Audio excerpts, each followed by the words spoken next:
तो उससे कुछ नहीं होगा। तू जैसा पहले था वैसा ही रहेगा।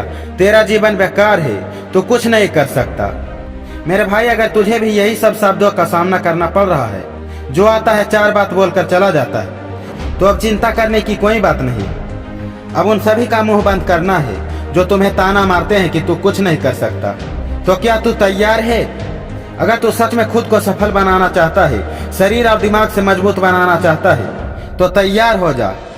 तो सबसे पहले जहाँ पर तुम बैठे हो वहाँ पर शांति से बैठ जाओ और अपने फोन को थोड़े से दूर में रख दो और मेरे बातों को लास्ट तक ध्यान से सुनो। मैं थोड़ा सा रुक जाता हूँ, शांति से बैठ जाओ।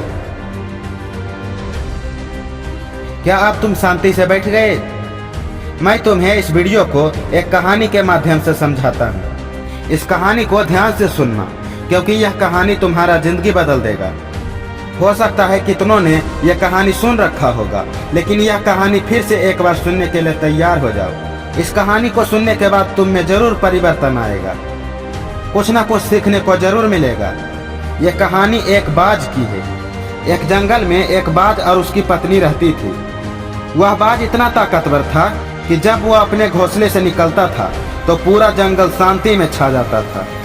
धीरे धीरे ऐसे ही जीवन चल रहा था। एक दिन उसके पत्नी ने एक अंडा दिया।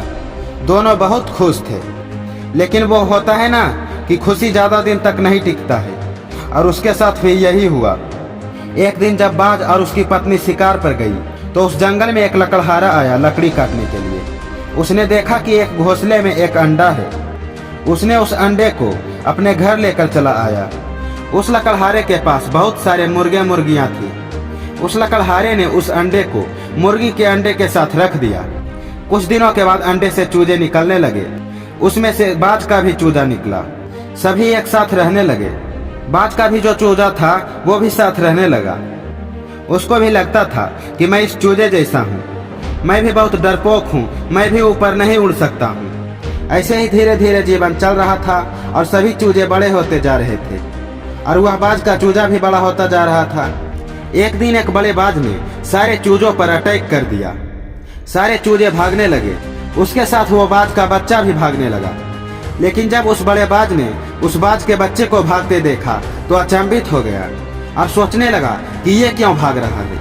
उस बाज ने सारे चूजों को छोड़ के उस बाज के पीछे भागा, जो भूल गया था कि वो भी एक बाज है। कुछ दूर जाने के बाद उस बाज ने उस बच्चे को पकड़ लिया। उस बाज के बच्चे ने रिक्वेस्ट करने लगा, माफी मांगने लगा कि मुझे छोड़ दो, मेरे मम्मी पापा इंतजार कर रहे हैं, मेरे भाई बहन इंतजार कर रहे हैं। तो उस बाज ने उस बच्चे से पूछा कि तुम्हारे माता पिता कौन हैं? उस बच्चे ने बोला कि वही मुर्गे मुर्गियां हमारे माता पिता हैं।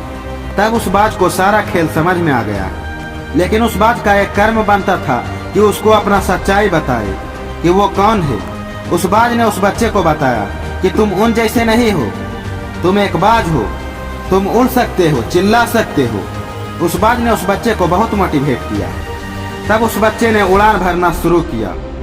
कुछ देर तो बहुत बार गिरा, लेकिन लास्ट में एक बार उड़ गया, आसमान में उड़ने लगा और एक बार चिल्लाया तो पूरा जंगल शांत हो गया। ऐसे ही हमारा जीवन है। हम सबको लगता है कि हम सब कुछ नहीं कर पाएंगे, हमारा जीवन बेकार है। लगता है कि यही हमारा जिंदगी है, इसी में हम सबको गुजर बसर करना है। तो मेरे भाई, मैं तुझे बता दूं कि तू इन सब चीजों के लिए नहीं बना है। तेरे लिए ऊपर वाले ने कुछ और सोच के रखा है। तू चल तो सही, अपने अंदर के हुनर को निकाल तो सही, अपने अंदर के ताकत को पहचान तो सही। वो कहते हैं ना कि शरीर से हारा हुआ व्यक्ति फिर से उठ खड़ा हो सकता है, लेकिन मन से हारा हुआ व्यक्ति कभी नहीं उठ सकता। इसलिए अंदर से ताकतवर बनो, उसके बाद तुम्हें कोई नहीं हरा सकता। इस संसार में कोई ऐसा काम नहीं है जो तू नहीं कर सकता। तेरे अंदर भी वो टैलेंट है, तेरे अंदर भी वो ताकत है। अपने टैलेंट को बाहर निकाल, अपने ताकत को बाहर निकाल। दिखा दे इस दुनिया को कि तू भी किसी से कम नहीं। इस संसार में सफल बनने के लिए डिग्रियां नहीं, हुनर चाहिए। अगर तेरे पास बहुत सारा डिग्रियां है और हुनर कुछ भी नहीं है तो तेरा जीवन बेकार है, तो कुछ नहीं कर पाएगा। इसलिए अपना हुनर बना, तभी कुछ कर पाएगा। मुकेश अंबानी ने इतना पैसा कमाया, लेकिन डिग्रियां कहीं पर काम नहीं आई। आया तो सिर्फ उसका दिमाग।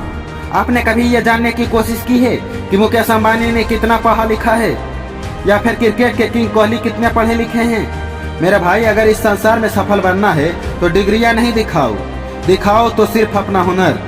क्योंकि कुछ सालों के बाद लोग तुझसे डिग्रियां के बारे में नहीं पूछेंगे कि तेरा औकात क्या है, तू कितना पैसा कमाता है। अगर पढ़ाई करते हो तो एग्जाम के लिए पढ़ाई नहीं करो, बल्कि हुनर के लिए पढ़ाई करो। अपने अंदर के ताकत को पहचानो, एक शेर बनो, लिख दो अपना भी इतिहास। किस्मत के भरोसे बैठना बंद कर दो।